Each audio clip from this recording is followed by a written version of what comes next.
आपका अपना YouTube channel career plus online में स्वागत है। आज देखिए क्लास 12 का आबी यानी मैट्रिक्स पढ़ाने वाले हैं। तो देखिए दोस्तों, पढ़ाने के लिए तो सब कुछ पढ़ा रहे हैं, लेकिन टाइम भी ना दिक्कत हो रहा है, तो इसीलिए आपको सब कुछ सब्जेक्ट हम पढ़ाएंगे, ऐसा बात नहीं है। लेकिन थोड़ा दिक्कत है कि अभी मान लीजिए कि लॉकडाउन है, लॉकडाउन की स्थिति चल रहा है, थोड़ा प्रॉब्लम है। तो मैं सब कुछ बताऊंगा आपको, जैसे कि क्लास 12 का आज मैट्रिक्स यानी आबी पढ़ा रहा हूँ। तो आप अच्छे से देखेंगे कि पहले आबी क्या होता है, आबी को कैसे निरूपित करते हैं, अवयव क्या होता है, कोटि क्या होता है, क्रम क्या होता है।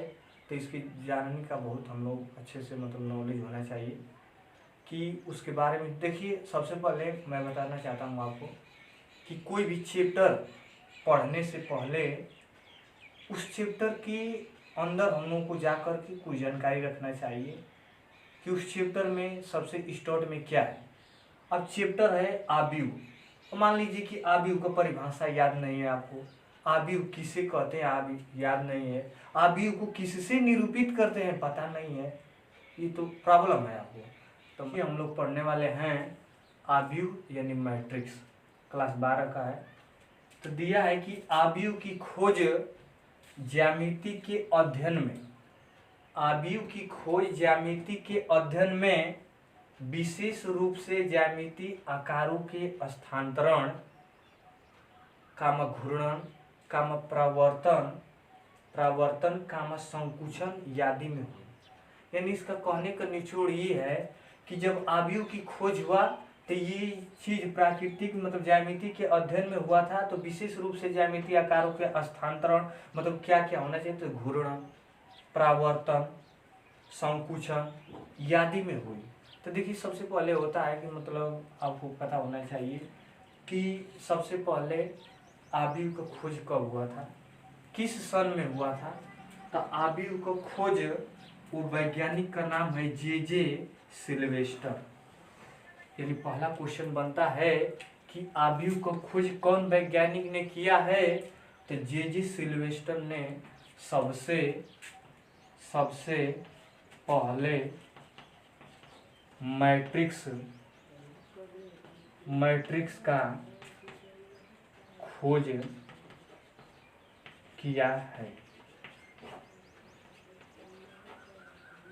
खोज किया है, जे सिल्वेस्टर वैज्ञानिक का नाम है, इसी ने आबीव का खोज किया। किसका? आबीव का। तो कि मैट्रिक्स शब्द का खोज कौन वैज्ञानिक ने किया है, तो देखेंगे दोस्तों कि मैट्रिक्स शब्द का खोज जे सिल्वेस्टर ने सबसे पहले मैट्रिक्स का खोज किया। किस सन में किया था, तो 1850 में किया था। किस सन में? तो 1850 में किया था। किसका? मैट्रिक्स का। लेकिन दूसरा वैज्ञानिक आर्थर कैले, यानी जे सिल्वेस्टर ने सबसे पहले मैट्रिक्स शब्द का प्रयोग किया था, या कह सकते हैं कि जे सिल्वेस्टर ने सबसे पहले मैट्रिक्स का खोज किया, या ये भी बता सकते हैं कि मैट्रिक्स शब्द का खोज कौन वैज्ञानिक ने किया है, तो जे सिल्वेस्टर ने मैट्रिक्स शब्द का प्रयोग किया है। तो कौन सन में किया है, तो 1850 में किया है। तथा आर्थर कैले ने, ये भी वैज्ञानिक हैं, उनका विधिवत, आबीव का विधिवत ये खोज किए आर्थर कैले ने। जैसे कि मान लीजिए एक होते हैं कि कोई चीज, कोई केमिकल या कोई भी मैकेनिक चीज है, या कोई भी केमिकल ले लीजिए, कोई केमिकल का खोज करता है तो उसको अधिक जानकारी नहीं रहता है, तो दूसरा कोई आकर के उसको अच्छा से सिद्ध करके बता देता है कि इसका कहने का मतलब ये होता है, ये ऐसे होता है। तो दोस्तों, तथा उसी में आर्थर कैले ने, वैज्ञानिक का नाम है आर्थर कैले ने, ये विधिवत, आर्थर कैले ने विधिवत सन 1858 में सिद्ध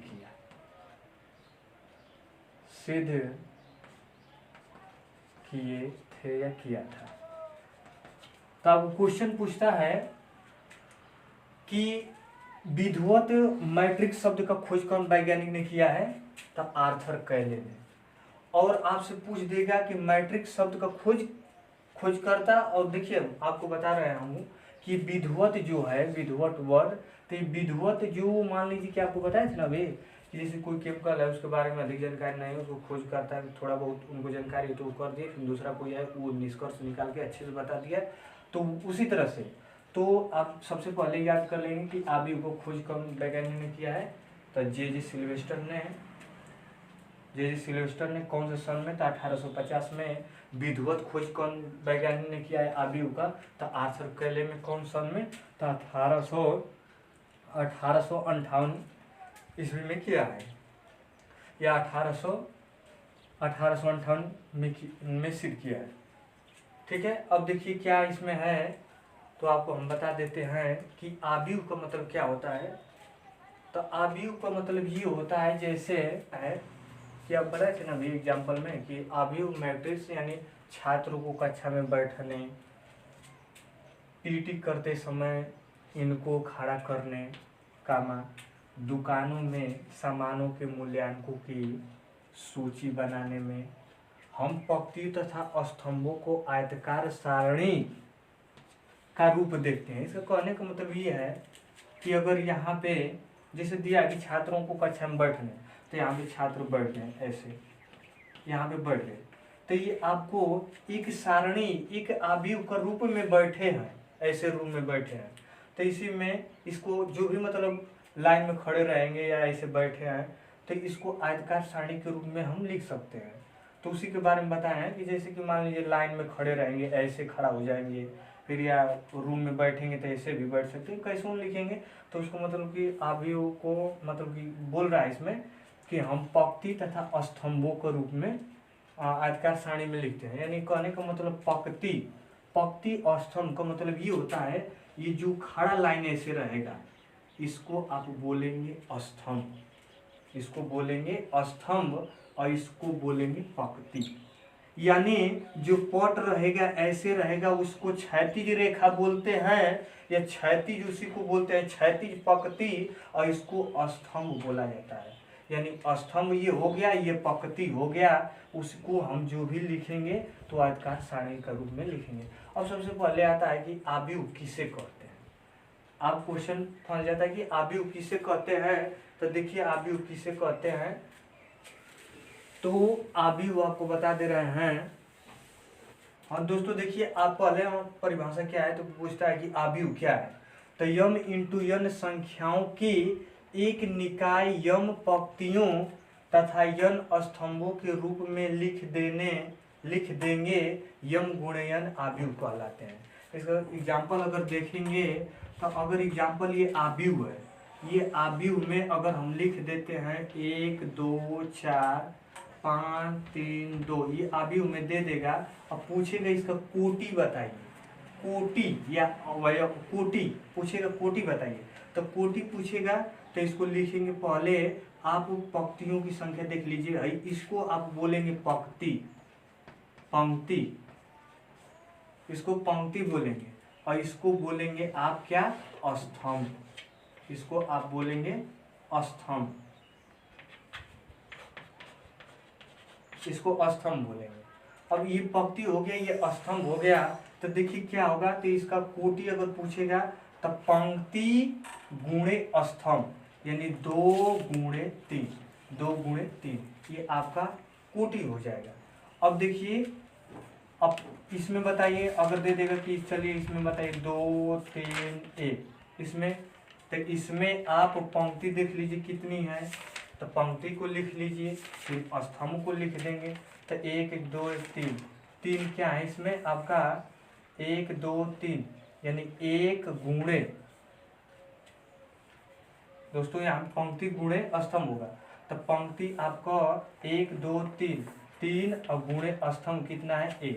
उसी दोस्तों देखिए अगर ये एग्जाम्पल हम लेंगे, ये आबिव में 1 2 4 अगर ये है, इसको कोटि अगर निकालना होगा तो पंक्तियों की संख्या कितनी है 1, स्तंभों की संख्या कितनी है 1 1 2 1 13, तो 1 गुणे 3 हो जाएगा।